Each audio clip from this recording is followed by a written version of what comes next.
Hello friends, Praveen study classes के YouTube channel में आप सभी का स्वागत है। मेरे प्यारे दोस्त, मैं हूं प्रवीण कुमार और आप सभी को प्यार भरा नमस्कार। दोस्तों, आज है 22 जनवरी 2021 और 22 जनवरी 2021 के सारे मोस्ट इंपॉर्टेंट करंट अफेयर्स के क्वेश्चन के बारे में हम लोग डिटेल से चर्चा करेंगे। चलिए मेरे प्यारे दोस्त, यदि आप चैनल पर नए हैं तो चैनल को सब्सक्राइब कर लीजिए, साथ ही साथ बेल आइकन को प्रेस कर लीजिए ताकि कोई भी वीडियो का नोटिफिकेशन आपको आसानी से मिलता रहे। मेरे प्यारे दोस्त, सुबह में आपको करंट अफेयर्स का वीडियो मिलता है और दोपहर में आपको मैथ का वीडियोज मिलता है, तो चैनल से ज़रूर जुड़े, आपको बहुत फ़ायदा होने वाला है। चलिए तो शुरू करते हैं मेरे प्यारे दोस्त पहले क्वेश्चन से। कहता है, हाल ही में जारी भारत नवाचार सूचकांक 2020 में प्रथम स्थान पर कौन सा राज्य है? तो भारत नवाचार सूचकांक global innovation index of India में पहले स्थान पर कौन सा राज्य है? तो ये है कर्नाटक। दूसरे स्थान पर है महाराष्ट्र, तीसरे स्थान पर है तमिलनाडु और चौथे स्थान पर है तेलंगाना और पांचवें स्थान पर आपका केरल है और अंतिम स्थान पर कौन सा है? तो बिहार है सबसे अंतिम स्थान पर।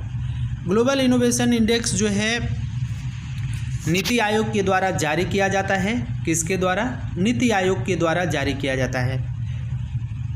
नीति आयोग बात आया है तो नीति आयोग के बारे में सारी बातें करते हैं। नीति आयोग का अध्यक्ष कौन है? तो वर्तमान में नीति आयोग का अध्यक्ष है राजीव कुमार। नीति आयोग के पहले उपाध्यक्ष कौन थे? अध्यक्ष नहीं, उपाध्यक्ष।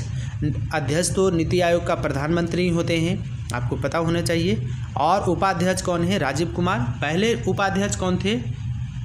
तो कौन थे? अरविंद पनगड़िया। कौन थे? Arvind Panagariya.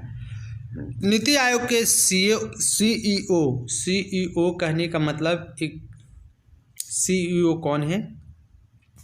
Chief executive officer, तो अमिताभ कांत। नीति आयोग का गठन हुआ था 1 जनवरी 2015 ईस्वी को, है ना। 1 जनवरी 2015 ईस्वी को योजना आयोग के स्थान पर नीति आयोग को लाया गया था। चलिए आगे बात करते हैं। अगला प्रश्न कहता है कि आईपीएल टीम राजस्थान रॉयल्स ने किस खिलाड़ी को टीम का नया कप्तान नियुक्त किया है? तो किसे नियुक्त किया है? तो संजू सैमसन को। इससे पहले टीम के कप्तान कौन थे? Steve Smith. लेकिन इनके कार्यकाल में, इनके कप्तानी में राजस्थान रॉयल्स कभी अच्छा प्रदर्शन नहीं कर पाया।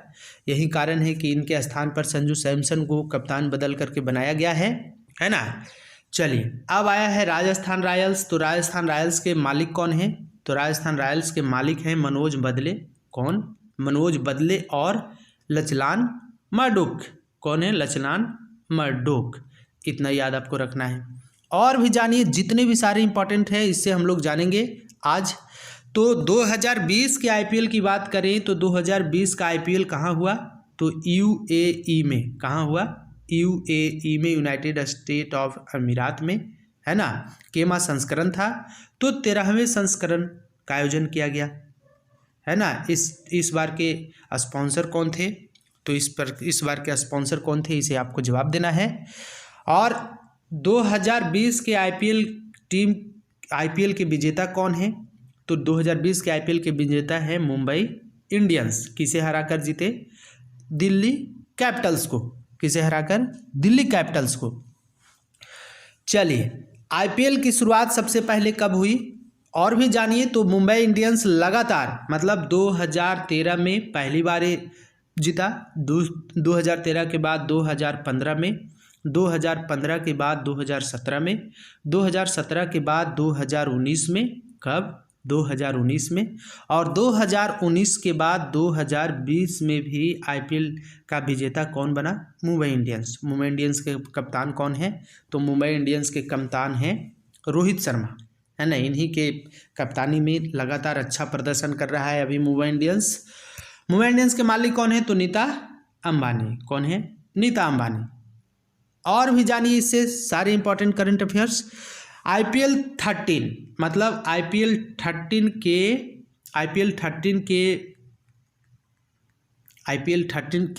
कब से कब खेला गया? तो आईपीएल 13 खेला गया 19 सितंबर से 10 नवंबर के बीच। कब से खेला गया? 19 सितंबर से 10 नवंबर 2020 के बीच। आईपीएल में ऑरेंज कैप 2020 का ऑरेंज कैप किसे प्रदान किया गया? तो ऑरेंज कैप प्रदान किया गया 670 रन बनाने के लिए केएल राहुल को। किसे? केएल राहुल को दिया गया। जबकि पर्पल कैप किसे दिया गया? तो दिल्ली कैपिटल्स के कागिसो रबाडा कहाँ के खिलाड़ी हैं? तो साउथ अफ्रीका के। सर्वाधिक 30 विकेट लेने के लिए इन्हें पर्पल कैप दिया गया है। आपको पता होना चाहिए कि जो ये होते हैं ऑरेंज कैप जो होता है, ऑरेंज कैप बैट्समैन को दिया जाता है, जबकि पर्पल कैप किसे दिया जाता है? बॉलर को। आईपीएल की स्थापना हुई थी 2007 में, लेकिन इसका पहला मैच कब हुआ था? 2008 से। इन सारी बातों को आपको याद रखना है। चलिए आगे बात करते हैं। कहता है हाल ही में श्रीलंका के किस क्रिकेटर ने फ्रेंचाइजी क्रिकेट से संन्यास ले लिया है? फ्रेंचाइजी क्रिकेट कहने का मतलब क्या हुआ? आईपीएल से भी संन्यास ले लिया है। तो पहले ही कौन ले लिए हैं? तो लसिथ मलिंगा। कौन? लसिथ मलिंगा पहले ही टेस्ट से और वनडे टेस्ट और वनडे से संन्यास ले चुके हैं, है ना। क्यों संन्यास लिए हैं? इसके पीछे रीजन क्या है? तो इसके रीजन है कि उन्होंने यह निर्णय मुंबई इंडियंस के उस फैसले के बाद लिया जिसमें उन्होंने इस साल आईपीएल 2021 की नीलामी से पहले रिलीज कर दिया गया, मतलब इन्हें हटा दिया गया। तो मलिंगा इन्हीं के कारण जो है, मतलब इन्हें शामिल 2021 में अभी तक नहीं किया गया। यही कारण है कि लसिथ मलिंगा फ्रेंचाइजी क्रिकेट से भी संन्यास ले लिए हैं, है ना। लसिथ मलिंगा कहाँ के खिलाड़ी हैं? तो ये श्रीलंका के खिलाड़ी हैं और बहुत ही सफल गेंदबाज माने जाते हैं, है ना, ये श्रीलंका के लिए। आईपीएल के सबसे सफल गेंदबाज भी माने जाते हैं। ये 122 मैचों में टोटल सर्वाधिक 170 विकेट अभी तक लिए हैं। तो सबसे सफल गेंदबाज हैं आईपीएल के लिए, उसके बावजूद भी इन्हें संन्यास लेना पड़ा। चलिए आगे बात करते हैं। आगे है, कहता है ग्लोबल फायर पावर इंडेक्स 2021 में चौथा स्थान निम्न में से किस देश को प्राप्त हुआ? तो चौथा स्थान निम्न में से किस देश को प्राप्त हुआ है? तो भारत को। पहला स्थान पर कौन है? तो पहला स्थान पर है अमेरिका। कौन है? America. Global fire power index में देशों को उनकी संभावित सैन्य ताकत के आधार पर रैंक किया जाता है और 138 देशों में भारत को चौथा स्थान मिला है, मतलब अपने पड़ोसी देश पाकिस्तान से आगे है, इतना आपको याद रखना है। तो ग्लोबल फायर पावर इंडेक्स 2021 में चौथे स्थान पर कौन है? इंडिया। चलिए आगे बात करते हैं। प्रथम स्थान पर कौन है? तो प्रथम स्थान पर है USA, United state of America. चलिए आगे बात करते हैं। कहता है हाल ही में एलआईसी कहने का मतलब LIC life insurance corporation, LIC के प्रबंध निदेशक सीएमडी चीफ मैनेजिंग डायरेक्टर किसे नियुक्त किया गया? तो ये नियुक्त किए गए हैं किसे? सिद्धार्थ मोहंती को। सिद्धार्थ मोहंती जो है वर्तमान में एलआईसी के हाउसिंग फाइनेंस लिमिटेड के सीईओ हैं, है ना। ये अपना कार्यकाल जो है कब से शुरू करेंगे? तो ये शुरू करेंगे 31 जनवरी 2020 को। किनके जगह पर? तो सुशील कुमार के, मतलब टीसी सुशील कुमार की जगह पर ये अपना पदभार ग्रहण करेंगे। इससे पहले ये कौन थे, क्या थे? तो एलआईसी हाउसिंग फाइनेंस लिमिटेड के सीईओ थे। चलिए आपको पता होना चाहिए कि एलआईसी में 4 मैनेजिंग डायरेक्टर, है ना, 4 मैनेजिंग डायरेक्टर और 1 अध्यक्ष होते हैं, चेयरमैन होते हैं। 4 मैनेजिंग डायरेक्टर में कौन कौन है? तो सिद्धार्थ मोहंती अब हो गए, मुकेश कुमार गुप्ता हो गए, राजकुमार हो गए, विपिन आनंद हो गए, मतलब टीसी सुशील कुमार की जगह पर इनकी नियुक्ति की जाएगी। जो टीसी सुशील कुमार 31 जनवरी 2021 में रिटायर हो रहे हैं, 31 जनवरी 2021 में रिटायर हो रहे हैं। इन्हीं के स्थान पर सिद्धार्थ मोहंती को नियुक्त किया गया है। चलिए एलआईसी के चारों मैनेजिंग डायरेक्टर के बारे में अब जान गए। टीसी सुशील कुमार रिटायर कर जाएंगे तो अब हो जाएंगे सिद्धार्थ मोहंती, मुकेश कुमार गुप्ता, राजकुमार और विपिन आनंद। अध्यक्ष कौन है? तो इसके अध्यक्ष हैं एमआर कुमार। कौन? एमआर कुमार, ये भी याद रखिए। एलआईसी की स्थापना कब हुई थी? तो एलआईसी की स्थापना हुई थी 1 सितंबर 1956 ईस्वी को। कब? 1 सितंबर 1956 ईस्वी को एलआईसी की स्थापना हुई थी। एलआईसी का मुख्यालय कहाँ है? तो एलआईसी का मुख्यालय है मुंबई। कहाँ? मुंबई। इतनी बातें आपको याद रखना है। चलिए आगे बात करते हैं। कहता है डेजर्ट नाइट 21 है ना, वायु युद्धाभ्यास किसके किसके बीच शुरू हुआ? तो डेजर्ट नाइट 21 युद्धाभ्यास भारत और फ्रांस के बीच शुरू हुआ। किसके किसके बीच? भारत और फ्रांस के बीच। भारतीय वायुसेना मतलब इंडियन एयरफोर्स और फ्रांसीसी वायुसेना और अंतरिक्ष बल के बीच राजस्थान के जोधपुर में एक द्विपक्षीय बिलेटरल वायुसेना अभ्यास एक्स डेजर्ट नाइट 21 का आयोजन हो रहा है। चलिए, भारत आया तो भारत के बारे में तो आप जानते ही हैं कि भारत के प्रधानमंत्री कौन है? नरेंद्र मोदी। राष्ट्रपति कौन है? तो रामनाथ कोविंद। फ्रांस की बात करिए तो फ्रांस के राष्ट्रपति कौन है? तो इमैनुअल मैक्रोन। कौन? Emmanuel Macron. और राजधानी कहाँ है फ्रांस का? पेरिस। मुद्रा है यूरो। चलिए आगे बात करिए। कहता है कि हाल पहला ऑनलाइन युवा रेडियो स्टेशन किस राज्य ने लॉन्च किया? तो पहला ऑनलाइन युवा रेडियो स्टेशन किस राज्य ने लॉन्च किया? तो ये लॉन्च किया है हिमाचल प्रदेश। किसने? हिमाचल प्रदेश। है क्या ऑनलाइन युवा रेडियो स्टेशन? क्या है? तो ऑनलाइन युवा रेडियो स्टेशन जो है राज्य की सांस्कृतिक और परंपराओं को बढ़ावा देने के लिए एक लंबा रास्ता तय करेगा। इसके अलावा जो है युवाओं को अपनी प्रतिभा का प्रदर्शन करने का अवसर भी प्रदान करेगा, है ना। तो ऑनलाइन युवा रेडियो स्टेशन का शुभारंभ किसने किया? तो हिमाचल प्रदेश ने। चलिए, ऑनलाइन युवा रेडियो स्टेशन के संस्थापक कौन हैं? तो ये हैं दीपिका और सौरभ। कौन है? दीपिका और सौरभ। चलिए, हिमाचल प्रदेश आया। हिमाचल प्रदेश के बारे में जानिए। हिमाचल प्रदेश के मुख्यमंत्री कौन है? जयराम ठाकुर।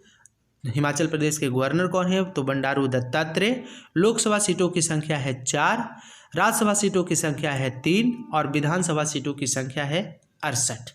हिमाचल प्रदेश का गठन कब हुआ था? तो हिमाचल प्रदेश का गठन हुआ था 25 जनवरी 1971 ईस्वी को। कब? 25 जनवरी 1971 ईस्वी को। चलिए आगे बात करते हैं। कहता है किस बैंक ने Insta FX mobile app launch किया है? Insta FX mobile app launch किया है। तो किस बैंक ने Insta FX mobile app launch किया है? तो ये किया है आईसीआईसीआई बैंक ने। किसने? आईसीआईसी बैंक ने। आईसीआईसी बैंक पहला ऐसा बैंक है जो मनी चेंजर्स की सुविधा प्रदान करता है। अब मनी चेंजर्स क्या है? Money changers Insta FX mobile app launch क्या है आईसीआईसी बैंक ने। इंस्टा एफएक्स मोबाइल ऐप है क्या? तो मनी चेंजर कहने का मतलब पहला ऐसा बैंक है आईसीआईसी बैंक जो मनी चेंजर की सुविधा प्रदान किया है। क्या है मनी चेंजर? इसके बारे में जानिए। तो एक ऐसा व्यक्ति या संगठन, क्या एक ऐसा व्यक्ति या संगठन है जिसका व्यवसाय एक देश के सिक्कों या मुद्रा, क्या एक देश के सिक्कों या मुद्रा को किसी अन्य देश के सिक्कों या मुद्रा में आदान प्रदान करना, यही है मनी चेंजर। मनी चेंजर का मतलब समझ गए होंगे आप। एक ऐसा व्यक्ति या संगठन जिसका व्यवसाय एक देश के सिक्कों या मुद्रा को किसी अन्य देश के सिक्कों या मुद्रा में आदान प्रदान करना है। चलिए, अब आई है आईसीआईसी बैंक, है ना, आईसीआईसी बैंक। तो इसकी स्थापना कब हुई थी? तो जून 1994 ईस्वी में। कहाँ पर? तो वडोदरा में। मुख्यालय है इसका आईसीआईसी बैंक का मुंबई, है ना। इसके एमडी और सीईओ हैं संदीप बख्शी। कौन? संदीप बख्शी। और इसका टैगलाइन क्या है? तो इसका टैगलाइन है हम है ना ख्याल आपका। क्या? हम है ना ख्याल आपका। चलिए आगे बात करते हैं। कहता है हाल ही में किस देश ने अमेरिका के पूर्व विदेश मंत्री माइक पोम्पियो समेत 28 अधिकारियों पर प्रतिबंध लगाने का फैसला किया है? तो एक क्या है? चीन। किसने किया है? चीन। चीन जो है अमेरिका के पूर्व विदेश मंत्री माइक पोम्पियो और 28 अधिकारियों पर प्रतिबंध लगाने की घोषणा किया है, फैसला किया है। क्यों ऐसा किया है? क्या कारण है? इसके पीछे रीजन क्या है? तो इसके पीछे रीजन है, चीन का कहना है कि इन अधिकारियों ने, है ना, किसने? इन अधिकारियों ने बीजिंग की संप्रभुता का उल्लंघन किया है। इस रोक के बाद अब जो है चीन, मकाऊ व हांगकांग, कहाँ? चीन, मकाऊ और हांगकांग में इन अधिकारियों व इनके परिजनों के प्रवेश पर रोक लगा दी गई है। साथ ही साथ ये चीन से व्यापार भी नहीं कर सकते हैं, व्यापार भी स्थापित नहीं कर सकते हैं। तो इन सारी बातों को लेकर के चीन जो है माइक पोम्पियो और 28 अधिकारियों पर प्रतिबंध लगा दिया है। अब आई है चीन, तो चीन की बातें करते हैं। जितने भी स्टैटिक करंट अफेयर्स और पिछले दिनों में आए हुए हैं मोस्ट करंट अफेयर्स इसके बारे में। तो चीन की राजधानी कहाँ है? तो चीन की राजधानी है बीजिंग। चीन की मुद्रा है रेनमीबी या युआन। इसको अमेरिका जो है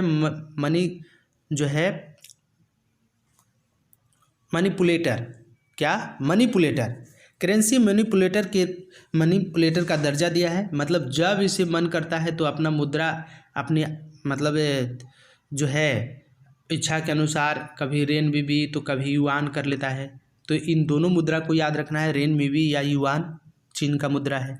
प्रधानमंत्री चीन के हैं ली क्विंग। कौन है? ली क्विंग। राष्ट्रपति हैं शी जिनपिंग। चलिए, और भी पिछले दिनों में आए मोस्ट इंपॉर्टेंट करंट अफेयर्स कौन कौन थे? तो आपको पता होना चाहिए कि सबसे लेटेस्ट है, हिंद महासागर में पानी के अंदर ड्रोन तैनात करने वाला पहला देश है। क्यों ऐसा किया है? तो इनका कहना है कि हमारे गुप्तचर जो है यहाँ लगाए जाएंगे और गुप्तचर के तहत जो है सारी सूचनाएं एकत्रित की जाएगी। और भी जानिए 2022 का शीतकालीन ओलंपिक खेल कहाँ होगा? तो बीजिंग में होगा। जिसका शुभंकर क्या है? तो इसका शुभंकर है बिंग ड्वेन। क्या है? Bing Dwen. आप सुनते जाइए मेरे प्यारे दोस्त, किसी भी प्रश्न में आप सिर्फ गौर से सुनिए। जितने भी सारे पिछले दिनों के करंट अफेयर्स आए हुए हैं उन सारे को हम आपको रिवीजन करवाते हैं भी, है ना। चलिए आगे बात करते हैं। अभी हाल ही में न्यूज आया था, मतलब बताया भी गया था पिछले दिनों आपको कि एशिया का सबसे अमीर व्यक्ति किस देश के बने हैं। तो एशिया का सबसे अमीर व्यक्ति कहाँ? एशिया का सबसे अमीर व्यक्ति कौन बने? तो एशिया के सबसे अमीर व्यक्ति बन गए हैं चीन के झोंग शान। कौन? चीन के झोंग शान, है ना। 2021 का युवा एशियाई खेलों का आयोजन कहाँ किया जाएगा? तो चीन के शान ताऊ में। कहाँ? चीन के शान ताऊ में। और भी जानिए 19वें एशियाई खेल का आयोजन 2022 में, 19वें एशियाई खेलों का आयोजन 2022 में। युवा एशियाई खेलों का आयोजन 2021 में होगा चीन के शानताऊ में। और 19वें एशियाई खेलों का आयोजन जो है होगा 2022 में, कहाँ होगा? चीन के हांगझाऊ में। कहाँ होगा? चीन के हांगझाऊ में। जिसका शुभंकर क्या है? तो शुभंकर है द स्मार्ट ट्रिपलेट। क्या है? द स्मार्ट ट्रिपलेट, है ना, ये भी याद रखिए। चीन जो है चांद पर झंडा फहराने वाला दूसरा देश बन गया। कौन सा देश? दूसरा देश। पहला देश कौन है? तो पहला देश है 1969 ईस्वी में। कब? 1969 ईस्वी में अपोलो 11 के द्वारा नील आर्मस्ट्रांग चांद पर पहला कदम रखे थे। तो दूसरा देश बन गया चीन पर झंडा फहराने वाला। प्रथम स्थान पर कौन है? अमेरिका। पहला झंडा फहराया चांद पर कौन? अमेरिका। इतनी बातें आपको याद रखना है। चलिए आगे बात करते हैं। कहता है हाल ही में जम्मू कश्मीर में कितने मेगावाट के रेटले प्रोजेक्ट को मंजूरी दी गई? तो कितने मेगावाट के रेटले प्रोजेक्ट को मंजूरी दी गई? तो ये मंजूरी दिया गया है 850 मेगावाट। कितना? 850 मेगावाट के रेटले पावर प्रोजेक्ट। किसके? रेटले पावर प्रोजेक्ट कि वो मंजूरी दिया गया है ना। इस प्रोजेक्ट के ये प्रोजेक्ट जो है अगले 5 सालों में कमीशन किया जाएगा। कितने सालों में? 5 सालों में, 5 वर्षों में कमीशन किया जाएगा। जम्मू कश्मीर को बिजली के क्षेत्र में आत्मनिर्भर बनाने के लिए यह बड़ा कदम उठाया गया है ना। और इसमें जो है 5281 कितना 5281.94 करोड़ रुपया का निवेश किया जाएगा। चलिए अब आई है जम्मू कश्मीर। तो जम्मू कश्मीर के बारे में बात करते हैं। आपको पता है कि जम्मू कश्मीर पहले राज्य था भारत का, है ना, जो कि 31 अक्टूबर 2019 को ऑफिशियल तरीके से यूनियन टेरिटरीज बना दिया गया, है ना। और वहीं पर 35 ए मतलब अनुच्छेद 35 ए और 370 को हटाया गया। कब हटाया गया? तो ये हटाया गया, ऑफिशियल तरीके से घोषित किया गया 5 अगस्त 2019 को, है ना। जम्मू कश्मीर के पहले उपराज्यपाल कौन थे? तो पहले उपराज्यपाल थे गिरीश चंद्र मुर्मू। क्या थे? गिरीश चंद्र मुर्मू, जो अभी वर्तमान में कैग के अध्यक्ष बनाए गए हैं। और अभी जम्मू कश्मीर के वर्तमान उपराज्यपाल कौन हैं? तो वर्तमान उपराज्यपाल हैं मनोज सिन्हा, है ना। आगे भी जान लीजिए। तो 31 अक्टूबर 2019 को जम्मू कश्मीर को 2 भागों में, मतलब लद्दाख और जम्मू कश्मीर को 2 भागों में तोड़ा गया और यूनियन टेरिटरीज बनाया गया, है ना। क्या बनाया गया? Union territories. लद्दाख के लेफ्टिनेंट गवर्नर कौन है? तो लद्दाख के लेफ्टिनेंट गवर्नर हैं RK माथुर, राधा कृष्ण माथुर। जम्मू कश्मीर अभी और भी चर्चा में था पिछले दिनों। जम्मू कश्मीर में नए मुख्य न्यायाधीश की नियुक्ति हुई थी। कौन है नया मुख्य न्यायाधीश? तो पंकज मित्तल। कौन है? पंकज मित्तल। और पहले मुख्य न्यायाधीश कौन थी? महिला मुख्य न्यायाधीश थी जम्मू कश्मीर की गीता मित्तल। कौन? गीता मित्तल। तो इतनी मेरे प्यारे दोस्त आपको आज के करंट अफेयर्स से बातें याद रखना है। चलिए, यदि आपको वीडियो अच्छा लगा, आपको लगता है कि मुझे फ़ायदा पहुंचा रहा है, तो आप चैनल को ज़रूर सब्सक्राइब कर दीजिए, चैनल पर नए हैं तो, और बेल आइकन को भी प्रेस कर लीजिए। दोस्तों को शेयर करना नहीं भूलिए, क्योंकि मैं प्रतिदिन करंट अफेयर्स का क्वेश्चन लेकर आता रहता हूं, है ना। चलिए, आज के लिए इतना ही। तब तक के लिए आप सभी को एक बार फिर से प्यार भरा नमस्कार। धन्यवाद।